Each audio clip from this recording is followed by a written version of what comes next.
April 17th, 2025. A Thursday that began like any other on the campus of Florida State University. Students moved through their routines. Cafeteria doors swung open.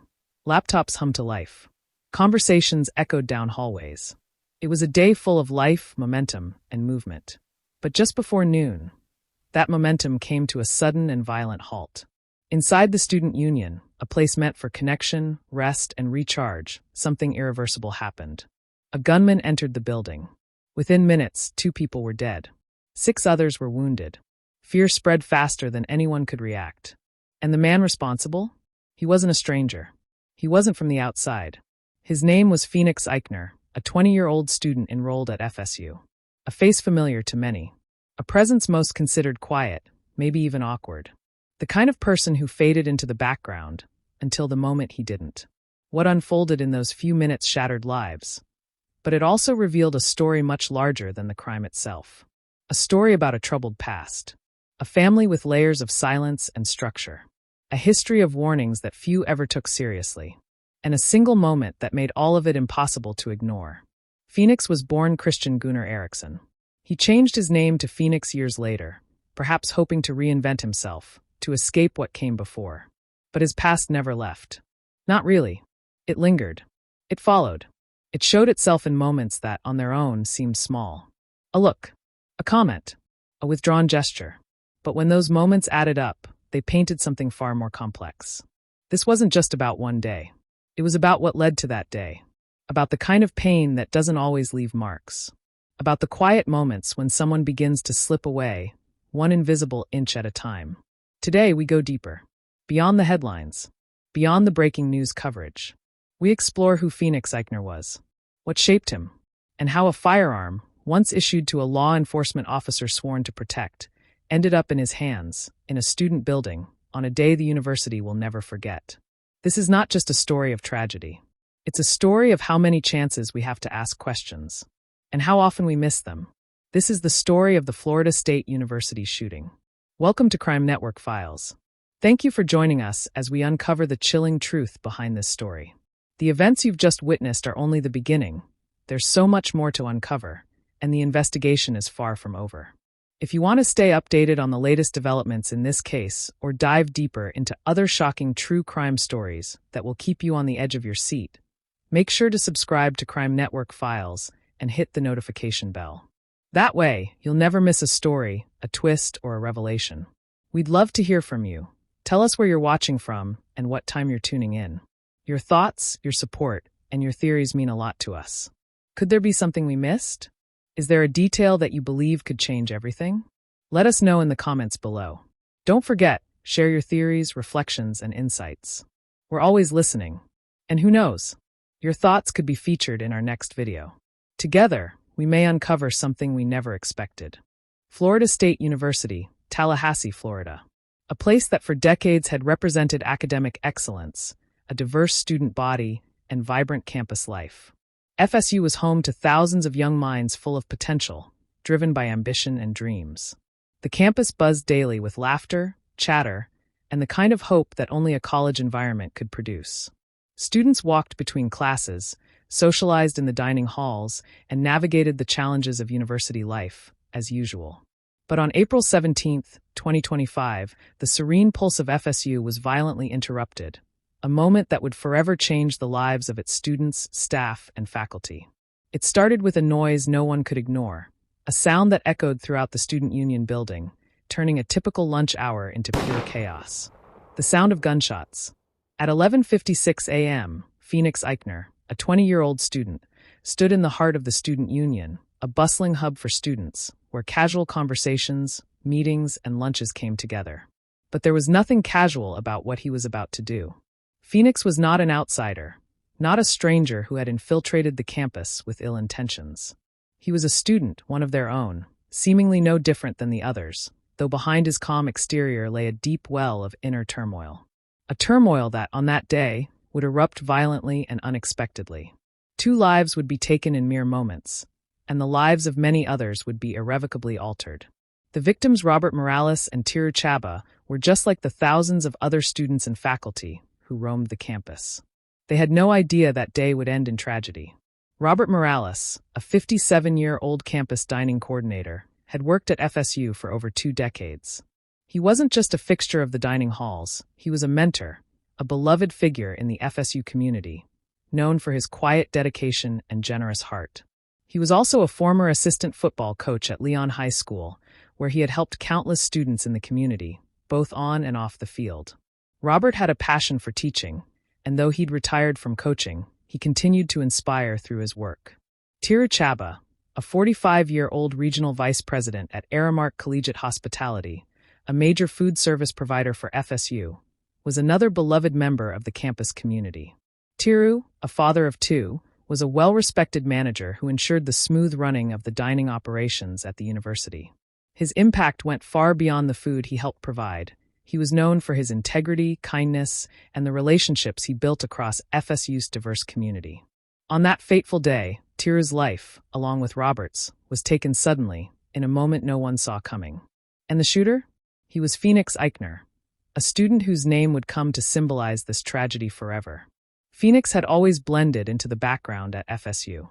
Quiet, reserved, and seemingly harmless, he was not the person anyone would expect to commit such an act.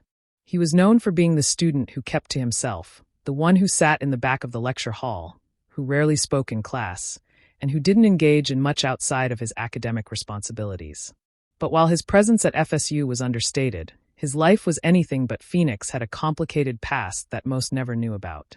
His biological mother, Anne-Marie Erickson, had long been concerned about her son's emotional well-being, even warning those around him that something was off, but no one truly understood the depth of his struggles.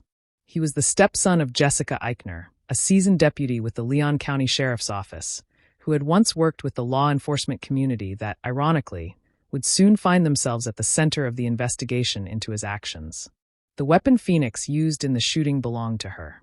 Jessica, a well-respected deputy, had been careful with her firearms. But somehow, one of her former service weapons found its way into Phoenix's hands. The question many would ask is, how could this happen? A weapon that had once been used to serve and protect the public was now being used to take lives. But what pushed Phoenix Ikner to this? Was it simply the pressures of being a student at one of the most challenging universities in the country? Or were there deeper, more personal struggles, the kind that can't be seen on the outside? The kind that brew quietly beneath the surface, until they explode in the most tragic of ways? Phoenix's relationship with his stepfather, Jessica's husband, was strained. His connection to the world around him was fragmented. Phoenix lived in the shadow of his stepmother, trying to live up to expectations that he never quite understood, much less met. His struggles with isolation were masked by his quiet demeanor. His withdrawal from social circles went unnoticed by many. But behind closed doors, Phoenix fought battles that no one saw. His mind was filled with a growing sense of frustration, a disconnection that only deepened with time. At first glance, there were no obvious signs. No outbursts. No violent behavior. To the casual observer, Phoenix Ikner was simply another student trying to navigate the pressures of life. But within him, something was breaking. Something that would soon unravel in a way no one could have predicted. Phoenix Ikner's life, on the surface, seemed like the life of any typical college student. But in reality, it was far from it. His early years were shaped by a complicated family dynamic that few could truly understand. Raised by his biological mother, Anne-Marie Erickson, Phoenix often found himself torn between 2 worlds. A world of love, yes, but also one of emotional strain. Despite her best efforts, the connection between them was never easy. Anne-Marie had long voiced concerns about Phoenix's well-being. She could sense something wasn't right, but nothing could have prepared her for the phone call that would change everything. The call no mother ever wants to receive. At home, Phoenix lived with his stepmother, Jessica Ikner, a respected deputy with the Leon County Sheriff's Office. Jessica was no stranger to discipline, authority, and structure. She had spent years in law enforcement, serving her community with dedication and focus. A woman trained to handle high-stress situations, she worked tirelessly to maintain order in the world around her. But her relationship with Phoenix, despite her best efforts, was strained. Jessica's husband, Christopher Ikner, also worked in law enforcement. Both Jessica and Christopher lived by a code of order and discipline, but Phoenix, despite their expectations, didn't fit that mold. He struggled to connect with them emotionally. This emotional distance created a growing rift that no one truly understood. Phoenix's silence spoke volumes, but no one could hear it until it was too late. At Florida State University, Phoenix wasn't a standout student. He didn't attract attention. Quiet, introverted, and emotionally distant, he blended into the background. He wasn't failing, but neither was he thriving. Professors noted his quiet demeanor, his tendency to sit at the back of the classroom, never engaging in class discussions. He didn't have many friends, and he kept to himself. On paper, Phoenix seemed like just another student navigating the pressures of college life. But there was more to Phoenix than met the eye. Like many students, he faced pressure, not just from school, but from his personal life. The weight of his parents' expectations, the fractured relationship with his stepmother, and his inability to meet those expectations began to weigh heavily on him. It wasn't just academic pressure. It was the growing sense of isolation that Phoenix felt every day. The academic struggles and personal challenges created a deep sense of frustration and alienation. He kept his pain hidden behind a mask of quietness. But inside, he was suffocating. Anne-Marie, his biological mother, had voiced her concerns over Phoenix's emotional well-being. She had raised alarms about his growing isolation and emotional distance, but those concerns were often dismissed. To others, Phoenix was just the quiet student, someone who kept to himself, but the warning signs were there. Anne-Marie was the one person who noticed, and though she tried to intervene, she was far away, unable to fully help her son. But there was more to Phoenix's struggles than just his isolation. He was also dealing with significant mental health challenges. Diagnosed with ADHD, Phoenix had always struggled with attention and emotional regulation, issues that were exacerbated by the growing pressure he felt from his academic and personal life. He had been on medication for several mental health issues, including a growth hormone disorder, adding further strain to his already fragile state. His struggles were silent. The pain was internalized, masked by his quiet demeanor. April 17, 2025, 11:56 a.m. The Florida State University campus was buzzing with the usual midday energy. Students walked in and out of the student union, chatting with friends, grabbing lunch, or preparing for their afternoon classes.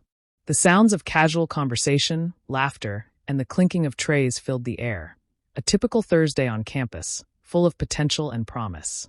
But all of that changed in an instant. The first gunshot rang out like a thunderclap in a room full of people.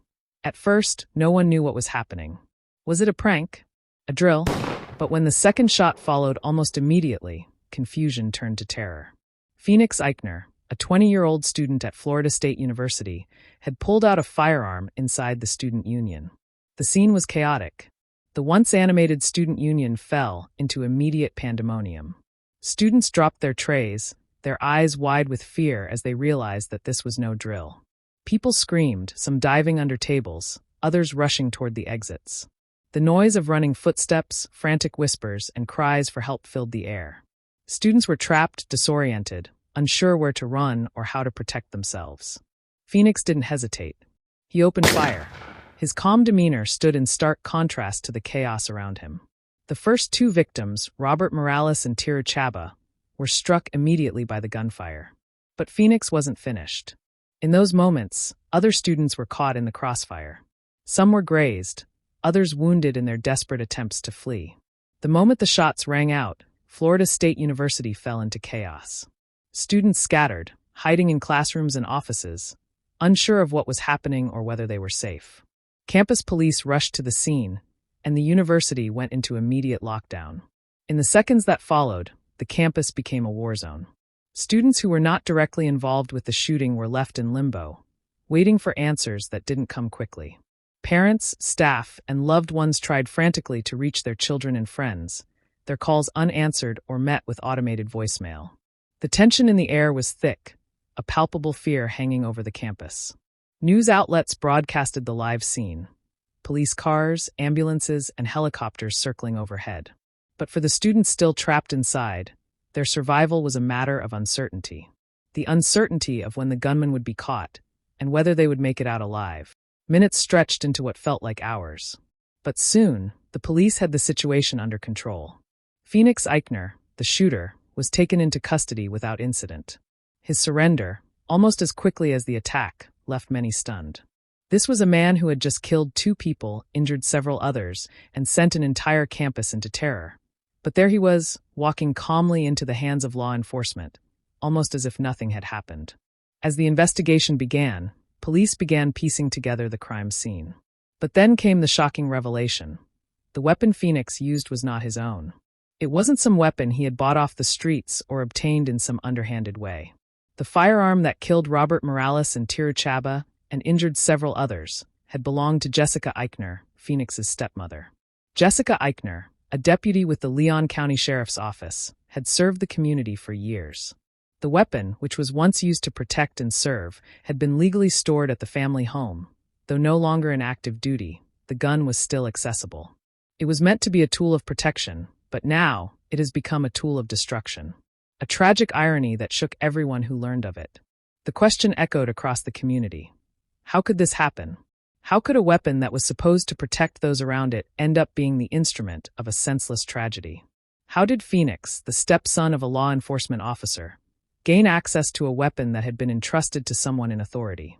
Public reaction to the shooting was swift and intense. The entire nation seemed to be watching. The FSU community, still reeling from the loss, tried to make sense of what had happened. Was this the result of mental health issues? Was Phoenix simply a young man struggling with emotional pain, as so many had speculated? Or was there something more to the story? Why had Phoenix, a student who had never been in trouble before, resorted to such violence? Reports of Phoenix's troubled past began to surface. He had faced challenges in his personal life, struggles that had been mostly hidden from those around him. He was diagnosed with ADHD and had a history of developmental delays. But none of that seemed to explain the violence he had unleashed. Law enforcement officials were left with more questions than answers. How could they have missed the warning signs? There were no prior incidents involving Phoenix at FSU. He had no criminal history, no history of violence. He had never raised any red flags in the system. And yet, here he was, the person responsible for 2 deaths, several injuries, and a campus in shock. Investigators were still piecing together his movements, his life in the weeks leading up to the shooting. Was there something deeper, a trigger, a final straw that set Phoenix off that morning? Or had he been living with this turmoil, his struggles building quietly beneath the surface, until it finally erupted in a moment of rage? The public outrage was palpable. This wasn't just another case of random violence. This was a campus tragedy, a deeply personal tragedy that left the FSU community in turmoil.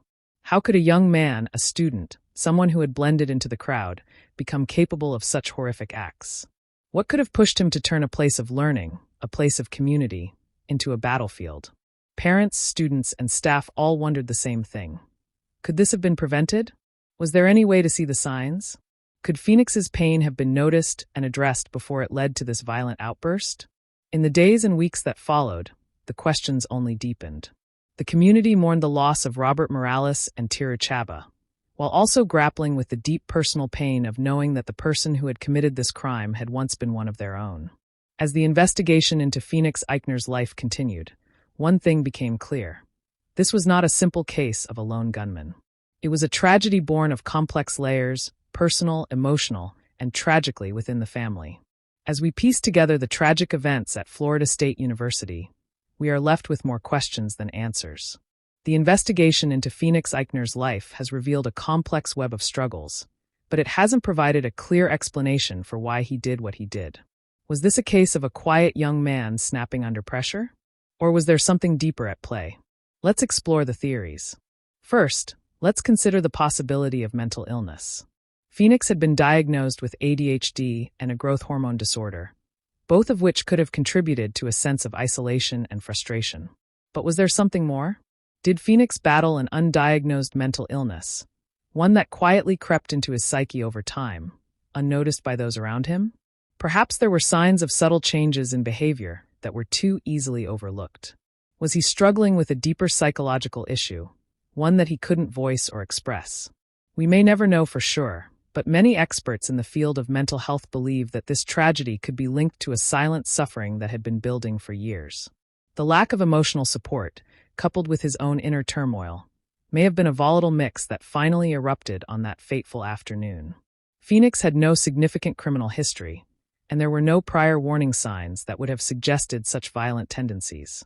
But what if Phoenix was silently struggling with something more than what was visible? Could his mental state have been overlooked? Were the appropriate mental health resources available to him? Or did the pressures of his academic life and personal circumstances blind him and everyone around him to the storm brewing inside? Another angle to consider is the access to firearms. Phoenix didn't just pick up a random weapon. He didn't find a gun on the street or illegally obtain one from a third party. This gun, a firearm once owned by his stepmother, Jessica Ikner, a deputy with the Leon County Sheriff's Office, was legally kept in the home. But the question remains, how could something meant for protection end up in the hands of a troubled young man? We've seen the horrors of firearm access in many cases of mass shootings. The weapons are often too accessible, especially in households where law enforcement officers live. Jessica's former service weapon, while legally owned and stored, was left in a place where Phoenix had easy access to it. Could more have been done to secure this weapon, to ensure that it wouldn't fall into the wrong hands? What does this case say about firearm security within households tied to law enforcement, where officers are trusted to keep weapons under control, but where the potential for misuse is still very real? Then we turn to the issue of family dynamics. Phoenix's life, like many young people's, was shaped by his family. His relationship with his biological mother, Anne-Marie, was strained. He struggled with his relationship with his stepmother, Jessica, a law enforcement officer who, despite her years of experience and discipline, couldn't bridge the emotional gap between them. The disconnection between Phoenix and his family seemed to deepen over time. He didn't feel like he belonged anywhere, not at home, not at school. Was this emotional isolation the final catalyst that led him to this unthinkable act? Could Phoenix's family have done more to understand his struggles? Could they have seen the warning signs, the signs that he was quietly crumbling under the weight of expectations, academic pressures, and his personal demons? The question remains, could this tragedy have been prevented? Were there moments where someone could have stepped in, noticed Phoenix's suffering, and made a difference before it was too late? But as we dig deeper into these questions, one thing becomes clear. Phoenix didn't just snap. This wasn't a sudden, inexplicable act of violence. He had been silently crumbling for a long time. His struggles, emotional, psychological, and familial, had been building for months, even years. The pressure from school, family expectations, and personal issues had been pushing him closer and closer to the edge. The act of violence that erupted in the student union on April 17, 2025, was the result of a perfect storm, a storm that had been brewing for far longer than anyone realized. Was it the family dynamics? Was it the lack of emotional support? Was it mental illness? Or was it the easy access to firearms that ultimately pushed Phoenix Ikner over the edge? The truth is layered, and we may never fully understand why a young man, seemingly like any other student, became capable of such a horrific act. What do you think? Could Phoenix Ikner's story have played out differently? Could anyone have seen the warning signs before it was too late? The truth, as always, is far from simple. But one thing is certain. The tragedy at Florida State University is a reminder that we must always look beyond the surface, listen to the silent struggles, and seek to understand those who are quietly suffering. In the wake of the tragic shooting at Florida State University, the legal proceedings began almost immediately. Phoenix Ikner, the young man who had once blended into the background of campus life, was now at the center of a case that would dominate national headlines. Phoenix's actions were clear, and the evidence was overwhelming. The surveillance footage, witness testimonies, and the gun, a former service weapon belonging to his stepmother, Jessica Ikner, a deputy with the Leon County Sheriff's Office, all pointed directly to Phoenix as the perpetrator. Phoenix was formally charged with first-degree murder for the deaths of Robert Morales and Tiru Chaba. Alongside those charges, he faced multiple counts of attempted murder for the several students injured in the attack. The sheer brutality of the act, combined with the public shock and horror, made the case one of the most sensational in recent history. As the case moved to court, the proceedings were held under intense media scrutiny.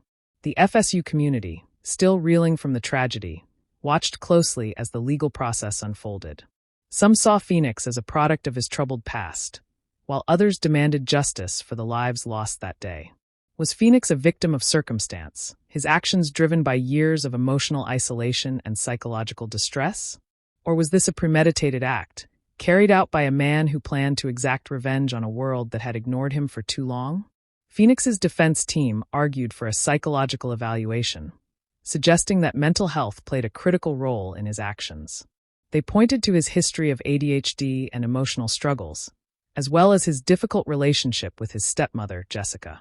Some even questioned whether Phoenix's use of his stepmother's firearm was indicative of a deeper psychological break, a desperate attempt to act out in a world that he had long felt disconnected from. However, the prosecution argued that while Phoenix's mental health issues were real, they did not excuse his actions. His ability to plan and execute the shooting to walk into a bustling student union with a firearm and open fire on his peers showed a level of premeditation that could not be overlooked. Public outrage was immediate, with many demanding the harshest sentence allowed by law. There were those who believed that Phoenix should face life imprisonment, while others called for the death penalty, citing the severity of the crime and the lasting impact it had on the community. But the case would drag on for months as psychological evaluations, debates about his mental state, and procedural delays prolonged the process. The aftermath of the shooting was not only felt in the courtroom. The FSU community, once filled with vibrant energy, now carried the weight of tragedy on its shoulders. Vigils were held across the campus where students, staff, and faculty gathered to mourn the victims and show their solidarity with those impacted by the shooting. Counselors were brought in to help students and faculty process their grief, but the scars would remain long after the public attention faded. The survivors, both physical and emotional, were left to pick up the pieces of their lives. The psychological impact of surviving such a traumatic event is something that many would never fully recover from. FSU was forever changed. The shooting had torn apart the fabric of the campus, leaving behind not just physical wounds, but emotional and psychological scars that would take years to heal. And as for Phoenix Ikner, his future, once full of promise, was now defined by the horrors of April 17, 2025. The legal system would have to decide whether his actions were the result of mental illness, a product of an emotionally fractured home life, or something more complex. But for the families of the victims and the students of FSU, no verdict could bring back what was lost. As we come to the end of this chilling story, one thing becomes abundantly clear. The tragedy at Florida State University wasn't just a senseless act of violence. It was a failure of awareness, a failure of communication, and perhaps most tragically, a failure to hear the cries for help before it was too late. In the aftermath of this devastating event, we are left with more questions than answers.